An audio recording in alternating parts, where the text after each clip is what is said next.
वो मिट्टी की साथ संगत जी अगर क्वालिटीज जाने तो बर्तन बनते हैं, तो वैसे साथ संगत जी अगर हमें अपनी पहचान या माया की पहचान करनी है तो साथ संगत जी पहले उसकी रचनाकार की, प्रभु की, परमात्मा की, ईश्वर की पहचान करनी पड़ती है। ज्ञान लेके अपनी शिक्षा प्राप्त करके घर लौटता है तो उसके पिता उसको पूछते हैं कि तूने क्या सीखा, तो वो बोलता है कि मैंने एक ऐसी ज्ञान की वो प्राप्ति की है कि अब मुझे इस संसार की हर चीज का ज्ञान, एक ऐसा रहस्य मैं प्राप्त करके आया हूँ कि अब मुझे और किसी और से जय घोष लगाए। सासंग जी प्यार से कहना धन जी।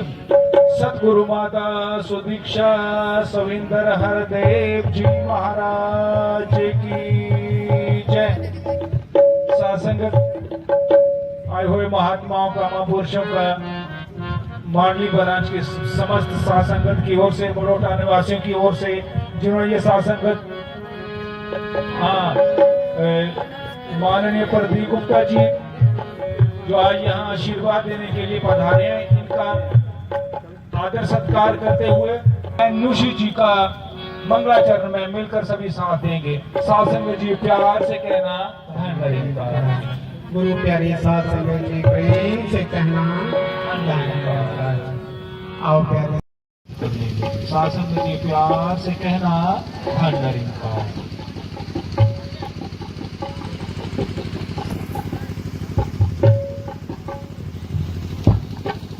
सासंग भाई साहब शादो राम जी इस समय भजन से आशीर्वाद प्राप्त कर रहे हैं।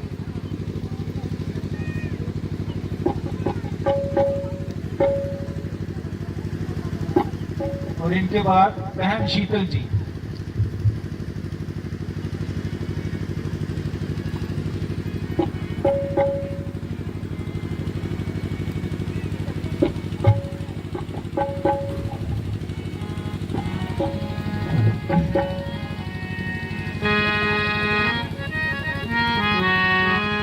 प्यारे साथ संगत प्यार से कहना जी ओंकार जी बोलिए।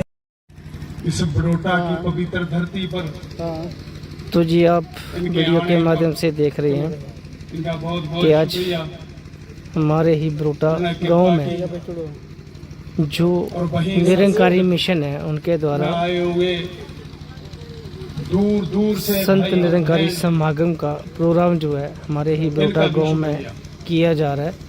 प्यारी साथ संगत, सत्संग वो गंगा है जो इसमें नहाता है वो तर जाता है,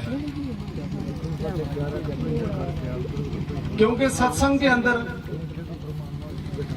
इस निरंकार प्रभु की चर्चा होती है। बार बार यही संदेश संत महात्माओं के द्वारा कि सत्संग क्यों जरूरी है, क्योंकि इस संसार में आप देखते हो भक्ति तो तरह तरह की हो ही रही है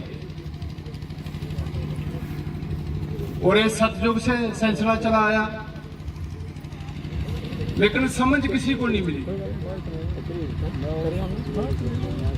लेकिन बाबा अवतार सिंह की अपार कृपा से उन्हें अवतार पानी में लिख दिया कि जिधर देखता हूँ तू ही तू नजर आता है, हर शहर में जज्बा तेरा हूँ वो नजर आता है।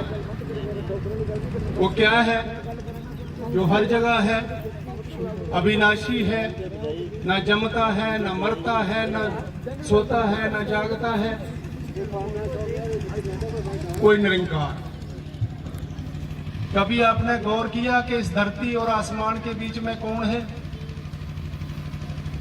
हम घर में मकान बनाते हैं तो उसको भी पिलर देने पड़ते हैं, लेकिन इधर कोई पिलर है नहीं, क्योंकि निरंकार है जिसका कोई आकार नहीं, जिसकी कोई शक्ल नहीं, सूरत नहीं। साहेब मेरा नित नवा कभी पुराना नहीं, हमेशा नवा रहता है। रहमत करो, बख्शिश करो। ये संतों का जीवन जो होता है वो दूसरों के लिए होता है, इसीलिए कहा है कि कामी क्रोधी लालची इनसे भक्ति ना होए, भक्ति करे कोई सूरमा जात बरन सब कोई। क्योंकि संसार तो जातियों में बटा हुआ है। तू नीचा है, मैं बड़ा हूं, तू गरीब है, मैं अमीर हूं, और मैं करते ही एकदम इस संसार से जाना पड़ता है।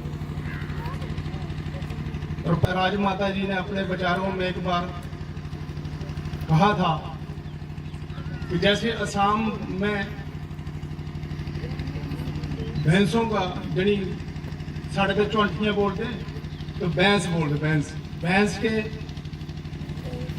बांस बोलते हैं, उनको बांस के झुंड होते हैं और उनको कभी आग लगाने की जरूरत नहीं पड़ती।